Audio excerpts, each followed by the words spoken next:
अगर बात की जाए बिहार की राजनीति की तो लालू प्रसाद और नीतीश कुमार को बराबर का नेता माना जाता है। भारतीय जनता पार्टी को नंबर 3 माना जाता है।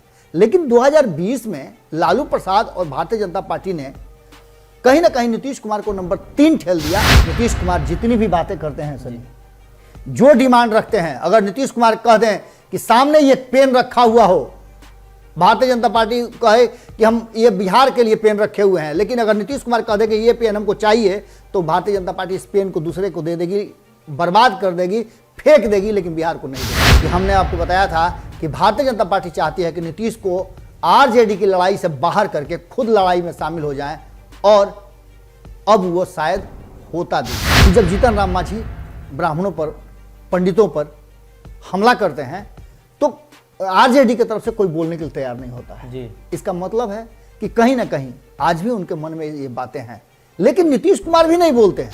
कि कहीं ना कहीं लग रहा है कि नीतीश कुमार को किनारे करने की योजना बन रही है जी। उस नीतीश कुमार को जो नीतीश कुमार किसी दूसरे को किनारा करना चाहते हैं, उस नीतीश कुमार को जो कितने लोगों को किनारा करके 16 साल से बिहार की सत्ता पर हैं, और उस नीतीश कुमार को कोई अगर माइनस करने का प्लान बना रहा हो और कहा जा रहा है कि वो प्लान सक्सेस भी होता जा रहा है, तो निश्चित रूप से ये तो बात गौर करने वाली है जी। और ये कहीं ना कहीं बिहार के राजनीति पर असर करेगा, तो निश्चित रूप से देश के राजनीति पर भी असर करेगा जी। क्योंकि बिहार से देश की राजनीति को कहीं ना कहीं गति मिलती है।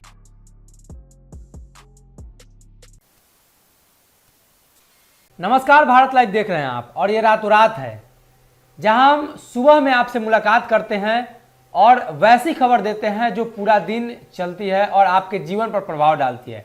खासकर ये खबर सुनकर आप अचानक से चौंक जाते हैं, आपको समझ नहीं आता है, कुछ देर आपको समझने में लगता है, लेकिन ये ऐसी खबर है जो समय के साथ सत्यापित हो जाती है। यानी जैसे जैसे समय बढ़ेगा वैसे वैसे हमारी इस खबर का सत्यापन होते जाएगा कि हमने जो खबर किया था वो कहीं ना कहीं बिहार की राजनीति में सत्य साबित हो रही है। आज भी हमारे पास एक ऐसी ही खबर है, और इस खबर पर चर्चा करने के लिए हमारे साथ बाबा मौजूद हैं। खासकर बिहार की राजनीति की देखें तो बाबा लंबे समय से बिहार की राजनीति को देख रहे हैं, लंबे समय से कई दशक बिता चुके हैं बिहार की राजनीति में, और कई दशक से खबरें कर रहे हैं, आपको बता रहे हैं कि किस प्रकार से बिहार की राजनीति हर दिन नया मोड़ लेकर आती है, हर दिन खबरों में बदलाव आता है, हर दिन राजनीतिक दलों के विचारधारा कहें या उनकी भाषा में बदलाव आता है। एक बार फिर से नीतीश कुमार को माइनस कर दिया गया है। यानी आपने थंबनेल देखा होगा किस तरीके से बिहार के राजनीति से जब नीतीश को माइनस करेंगे तो बिहार की राजनीति कितनी बचेगी और किस प्रकार से ये राजनीति चलेगी, इसी खबर पर आज चर्चा होगी। चलते हैं बाबा के साथ। बाबा, नीतीश कुमार को अगर हम माइनस कर दे बिहार की राजनीति से तो ये कहें तो बिहार की राजनीति तो आधी हो जाएगी। कहीं ना कहीं सनी, आप जो बात कह रहे हैं, ये बात कहने के लिए आप भी मजबूर हुए हैं कि ये बातें राजनीतिक गलियारे से होती हुई आप तक पहुंची है जी। चर्चा के दौरान जब हम ऑफ द रिकॉर्ड बातचीत कर रहे थे तो इस बातचीत के दौरान हम लोगों ने कई मुद्दों पर चर्चा किया जी। कि आखिर ये बातें क्यों चर्चा में आ रही हैं। अभी तो हालांकि ये पूरी तरह से चर्चा में है नहीं जी, लेकिन जो नेता कह रहे हैं कि कहीं ना कहीं लग रहा है कि नीतीश कुमार को किनारे करने की योजना बन रही है जी। उस नीतीश कुमार को जो नीतीश कुमार किसी दूसरे को किनारा करना चाहते हैं, उस नीतीश कुमार को जो कितने लोगों को किनारा करके 16 साल से बिहार की सत्ता पर हैं, और उस नीतीश कुमार को कोई अगर माइनस करने का प्लान बना रहा हो और कहा जा रहा है कि वो प्लान सक्सेस भी होता जा रहा है, तो निश्चित रूप से ये तो बात गौर करने वाली है जी। और ये कहीं ना कहीं बिहार के राजनीति पर असर करेगा, तो निश्चित रूप से देश के राजनीति पर भी असर करेगा जी। क्योंकि बिहार से देश की राजनीति को कहीं ना कहीं गति मिलती है जी। वर्तमान परिस्थिति में जो बिहार का राजनीतिक माहौल है उसे देख करके आप अंदाजा लगा सकते हैं कि कौन रहेगा साथ, कौन छूटेगा, किसका साथ छूटेगा, ये सब बातें तो आप कर ही रहे हैं जी। लेकिन इसमें नीतीश कुमार का एक मजबूत स्तंभ जो है वो कहीं ना कहीं नजर आ रहा है। अगर बात की जाए बिहार की राजनीति की तो लालू प्रसाद और नीतीश कुमार को बराबर का नेता माना जाता है। भारतीय जनता पार्टी को नंबर 3 माना जाता है। लेकिन 2020 में लालू प्रसाद और भारतीय जनता पार्टी ने कहीं ना कहीं नीतीश कुमार को नंबर 3 ठेल दिया, और इसलिए यह चर्चा का विषय निश्चित रूप से प्रासंगिक हो जाता है जी। किनारा लगाया जा रहा है।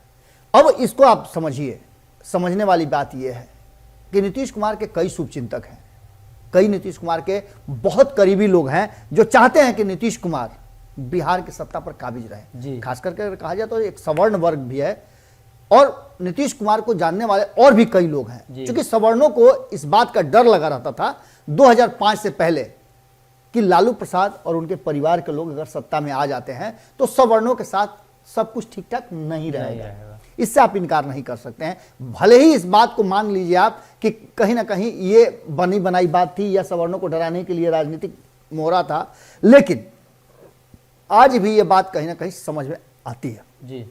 जैसे आपने देखा होगा कि जब जीतन राम मांझी ब्राह्मणों पर, पंडितों पर हमला करते हैं तो आरजेडी की तरफ से कोई बोलने के लिए तैयार नहीं होता है जी। इसका मतलब है कि कहीं ना कहीं आज भी उनके मन में ये बातें हैं, लेकिन नीतीश कुमार भी नहीं बोलते हैं।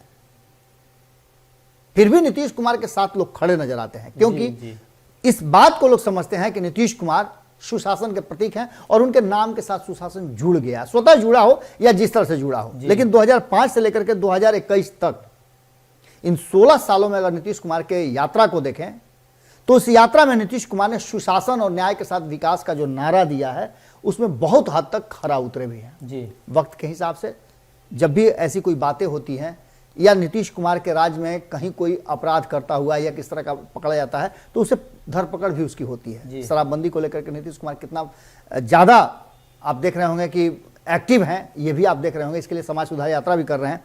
लेकिन नीतीश कुमार को माइनस करने की जैसी योजना कौन बना रहा है, कैसे बन रहा है, क्यों बन रहा है जी। तो इसकी शुरुआत आप आज नहीं देखिए, इसकी शुरुआत 2013 में ही हो गई थी। 2013 में जब नीतीश कुमार एनडीए से बाहर हुए थे तो उस समय से भारतीय जनता पार्टी कहीं ना कहीं नीतीश कुमार को टारगेट कर चुकी थी जी। सत्ता के लिए एक साथ रहना एक अलग मुद्दा है। कभी कभी ऐसा भी होता है, आपने देखा होगा बहुत सारे सत्य घटनाओं पर आधारित आप फिल्में देखते होंगे, कहानियां देखते होंगे, जिसमें देखते होंगे तलाक के बाद भी पति पत्नी एक दूसरे के साथ रहते हैं, भले वो पति पत्नी जैसा नहीं रहे लेकिन साथ रहते हैं। कभी कभी ऐसा भी होता है कि बिना प्यार के भी पूरा जीवन लोग बिता देते हैं शादीशुदा। इसी तरह का ये संबंध है कि ये संबंध, ये सत्ता बनी रहे, इसलिए दोनों ही हर दुख सुख झेलने के लिए तैयार रहते हैं जी। भले ही एक दूसरे से सामंजस्य नहीं हो लेकिन ये संबंध चलता रहे, इसके पक्षधर दोनों हैं। लेकिन इसके बावजूद नीतीश कुमार को माइनस करने की बात हो और 2020 का परिणाम ये बताने लगे कि नीतीश कुमार वास्तव में माइनस हो गए हैं और 2013 की बात हम कर रहे हैं, तो निश्चित रूप से आंकड़ों को देखना पड़ेगा जी। आप याद कीजिए कि नीतीश कुमार लीक से हट करके कुछ करने के आदी रहे हैं। आपको याद होगा कि नीतीश कुमार जब महागठबंधन के साथ थे, नोटबंदी लागू हुई थी, तो उन्होंने नरेंद्र मोदी का बड़ाई किया था जी। कहा था कि ये बहुत बढ़िया स्टेप है और मैं इस स्टेप का कद्र करता हूँ, एप्रिशिएट करता हूँ इसको। हालांकि इस बात को लेकर के लालू प्रसाद के साथ उनका जम करके टेंशन भी हुआ था। लालू प्रसाद ने कहा था कि साथ रह करके किस तरह की बातें आप कर रहे हैं, लेकिन नीतीश कुमार नहीं माने थे और उन्होंने समर्थन किया था। वैसे ही आपको याद होगा कि सीएए जब आ रहा था कानून और भारतीय जनता पार्टी इस कानून को हर हाल में पारित करना चाहती थी, तो नीतीश कुमार ने इसका समर्थन किया था जी। दिल्ली से दौड़े दौड़े, मैंने पहले भी इस बात को कहा है और उस समय भी मैंने कहा था कि दौड़े दौड़े प्रशांत किशोर आए थे। तब प्रशांत किशोर जदयू में ही थे, भले ही वो जदयू में पटना छोड़ करके दिल्ली रहना शुरू कर चुके थे, लेकिन नीतीश कुमार से उनका संबंध खत्म नहीं हुआ था। आरसीपी सिंह को लेकर के वो थोड़ा नाराज जरूर थे और नाराज होकर के वो अलग रह रहे थे, लेकिन नीतीश कुमार को उन्होंने कह दिया था कि मेरे राजनीतिक पिता हैं और वो इस बात को मान भी रहे थे। दौड़े दौड़े आए थे और कहा था कि सर आपका स्टेप सरासर एप्रिशिएबल नहीं है, आप अभी भी सीएए से अपने आप को समर्थन से वापस कर लीजिए। लेकिन ऐसा नहीं हुआ था। नीतीश कुमार ने बिना किसी हिल हुज्जत के ये कहते हुए कि सामान्य बातचीत हुई है और इस बात को दरकिनार कर दिया था, जबकि बाहर निकलने के बाद प्रशांत किशोर ने कहा था कि मैंने सीएए पर समर्थन के लिए नीतीश जी को मनाया है, उनसे कहा है, आग्रह किया कि आप इस पर समर्थन नहीं करें, यह कानून बिहार जैसे राज्य के लिए उचित नहीं है। अब आप समझिएगा कि क्यों, क्योंकि इस कानून में किसी खास जाति को बाहर रखा गया था जी। अल्पसंख्यक समाज यानी मुस्लिम समाज को बाहर रखा गया था, जबकि इसमें हिंदू, सिख, जैन, बौद्ध, ईसाई और पारसी को रखा गया था जी। इस बात को लेकर के कहीं ना कहीं भारतीय जनता पार्टी की मंशा पर सवाल उठ रहे थे और यही कारण था कि नीतीश कुमार को अलग रखने का और रहने का प्रशांत किशोर ने तब कहा था जी। लेकिन अब ये सीए जो कि कानूनी रूप से सीए भी बन चुका है, इसमें कुछ संशोधन के लिए 3 बार समय मांगा गया और यह तीसरा समय है जो कि बहुत जल्दी अगले महीने तक इसको हर हाल में लागू कर देना होगा, क्योंकि कानून ये पारित हो चुका है। और आप जानते हैं कि भारतीय जनता पार्टी का ये पुराना गेम प्लान रहा है, रणनीति कह लीजिए आप इसको, कि जब जब चुनाव आते हैं, चाहे राज्यों के हो या केंद्र के चुनाव हो, तो कुछ ऐसा जरूर करती है जो लोगों के जहन में जाकर के बैठ जाए या फिर वोटों के पोलराइजेशन में उसका सहयोग मिले। अब इस बात को लेकर के जो हमारे सूत्र बता रहे हैं और जो खबरें आपने देखी होगी या नहीं देखा है तो आपको हम बता रहे हैं, क्योंकि ये खबर एकदम बिल्कुल ही भीतर से निकाली हुई खबर है। इसके बाद आप देखिए कि इस खबर पर पूरा मीडिया जगत शोध करना शुरू कर देगा, लेकिन आपको हम बता दे रहे हैं कि ये पूरा मामला जो है कहीं ना कहीं आरएसएस से प्रभावित है। आरएसएस ने दबाव बनाया भारतीय जनता पार्टी पर कि उत्तर प्रदेश चुनाव में आपकी स्थिति कमजोर हो रही है। पहला तो ये कि योगी आदित्यनाथ की जगह पर प्रधानमंत्री नरेंद्र मोदी ने खुद कमान थाम लिया है। यह आपको पहले नजर आया होगा, क्योंकि कई राज्यों के मुख्यमंत्री बदले गए थे चुनाव से पहले, ये सबको पता है। और हमने तब भी बताया था कि योगी आदित्यनाथ को बदल दे, ऐसा मादा अभी भारतीय जनता पार्टी में नहीं है। लेकिन उनको साइड करने के लिए प्रधानमंत्री नरेंद्र मोदी को आगे आना पड़ा। और लगातार आप देख रहे होंगे सारे काम धंधों के अलावा प्रधानमंत्री का एक सबसे बड़ा काम हो गया है उत्तर प्रदेश में आना, सभा करना, लोगों को बुलाना और नई नई योजनाओं का शिलान्यास करना। लेकिन इससे काम नहीं बन रहा है, क्योंकि जिस तरह का मुकेश सहनी, जीतन राम मांझी, नीतीश कुमार, कांग्रेस, समाजवादी पार्टी, मायावती, ये सारे लोग जिस तरह का कर रहे हैं, और खास करके जिस तरह से मुकेश सहनी ने एक बड़ा टसन दे दिया है, वो देख करके भारतीय जनता पार्टी को कुछ अलग से करना पड़ेगा। आप देखते हैं किसी खेल में होता क्या है कि एक स्पेशल प्लेयर होता है, वो खेल में कुछ अलग करता है और वही जीत का कारण बनता है। तो कुछ अलग करने के लिए सीएबी से बेहतर और कोई भी तत्कालीन विकल्प नजर नहीं आ रहा है। और इसके लागू होते ही नीतीश कुमार को साथ रखने का, नीतीश कुमार का बिहार में साथ बना रहे और आगे नीतीश कुमार उत्तर प्रदेश में भी एक जो फेंका गया है उनके सामने पासा कि आप इसको एक्सेप्ट कर लीजिए। और नीतीश कुमार की टीम की तरफ से ये बार बार कहा जा रहा है कि हाँ, उत्तर प्रदेश में हम 7 चुनाव लड़ने जा रहे हैं, हमने अपना एजेंडा जो है बता दिया है, हमने सीट भी बता दिया है, हमारा जो ग्रीवांसेस और डिमांड था वो हमने भारतीय जनता पार्टी को दे दिया है। अब भारतीय जनता पार्टी कब फैसला करती है, किस तरह समझौता होता है, बहुत जल्दी हम बताने जाएंगे।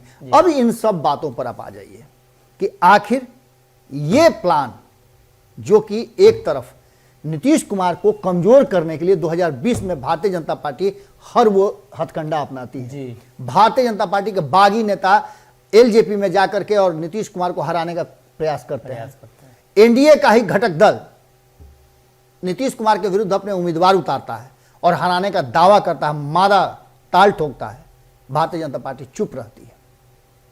उसके बाद नीतीश कुमार जितनी भी बातें करते हैं सनी, जो डिमांड रखते हैं, अगर नीतीश कुमार कह दें कि सामने ये पेन रखा हुआ हो, भारतीय जनता पार्टी कहे कि हम ये बिहार के लिए पेन रखे हुए हैं, लेकिन अगर नीतीश कुमार कह दे कि ये पेन हमको चाहिए, तो भारतीय जनता पार्टी इस पेन को दूसरे को दे देगी, बर्बाद कर देगी, फेंक देगी, लेकिन बिहार को नहीं देगी। ऐसा लग रहा है, क्योंकि जातीय जनगणना की बात हो, बिहार को विशेष राज्य का दर्जा की बात हो, घिघिया रहे हैं, गिड़गिड़ा रहे हैं, लेकिन इनकी बात नहीं सुन रही है। वहीं अगर बात करें तो बहुत सारी ऐसी बातें हैं, बार बार मांगा जा रहा है कि केंद्र क्या दे रहा है, कोई हिसाब किताब नहीं है। चाहे वो आप बात कर लीजिए उपेंद्र कुशवाहा का या फिर अन्य नेताओं का, यहाँ तक कि इन सारी बातों को लेकर के अब जो नया एक गेम प्लान नजर आ रहा है, उसमें भीतर खाने में कहा तो ये जा रहा है, कई लोगों ने तो खबरें भी चला दी, कई मीडिया चैनल्स का खबर हमने देखा है जो चला रहे हैं कि जदयू को पूरी तरह से उत्तर प्रदेश चुनाव के बाद तोड़ करके भाजपा अपने तरफ मिला लेगी और अपनी सरकार बनाएगी।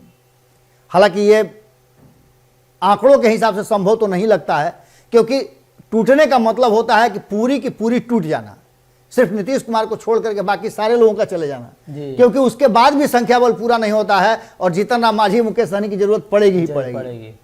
आरजेडी तो जाने से रही भारतीय जनता पार्टी के साथ।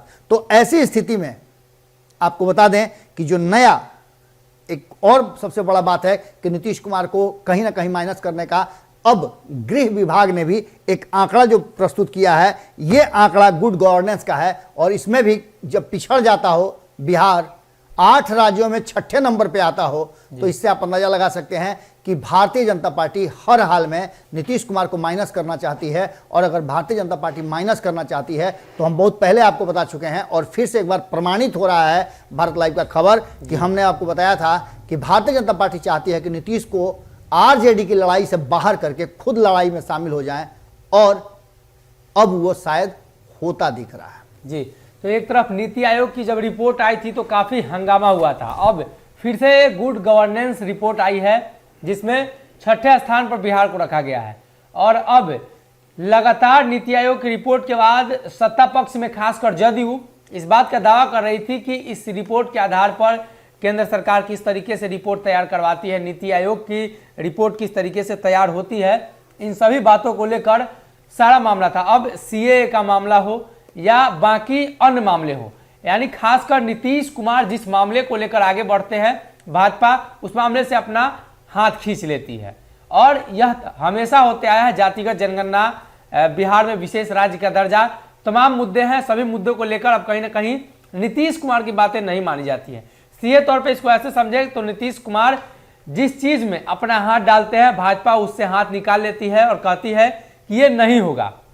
अब बड़ा सवाल यही है कि एक तरफ जहां भाजपा नीतीश कुमार को साइडलाइन कर रही है, वहीं भाजपा तमाम वैसे कार्य जो प्रधानमंत्री के द्वारा किए जाते हैं उसको बिहार में प्रदर्शित कर रही है, दिखा रही है, लेकिन वही कार्य नीतीश कुमार के द्वारा किया जाता है तो वो नहीं दिखाती है। ये बड़ा सवाल भी है, और खासकर तब जब गठबंधन में हो और इस तरह का लगातार बातें निकलकर सामने आए, मुख्यमंत्री कुछ और बोल रहे हैं, बाकी तमाम दलों के लोग कुछ और बोल रहे हैं, उनकी बातों का कोई तवज्जो नहीं दिया जा रहा है, तो इसको ऐसा ही समझा जाना चाहिए कि मुख्यमंत्री को साइड कर दिया गया है। यानी नीतीश कुमार को अब कहीं ना कहीं एनडीए गठबंधन में साइड करके रखा जा रहा है। तो आने वाले दिनों में इसका परिणाम क्या होगा बिहार की राजनीति पर, और आने वाले दिनों में देश की राजनीति में मुख्यमंत्री का क्या रोल होगा, बिहार के मुख्यमंत्री का, और आने वाले जो दूसरे जगह पे चुनाव है, यानी 5 राज्यों में चुनाव है, वहां का स्वरूप क्या होगा, ये देखने वाली बात होगी। फिलहाल इस खबर में इतना ही। आप बन रही हमारे साथ, बहुत बहुत धन्यवाद।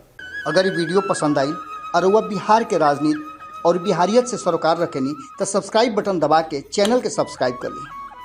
ओजे एगो घंटी बा, ओकरा बटन दबा देला से कुल सटीक और मारक खबर रुआ मुफ्त में मिल जाई। अगर रुआ पत्रकारिता के हमनी के नया प्रयोग में सहयोग कर चाहतानी तो ज्वाइन बटन दबा दी। पेटीएम नंबर नोट कर ली 9386816700। धन्यवाद।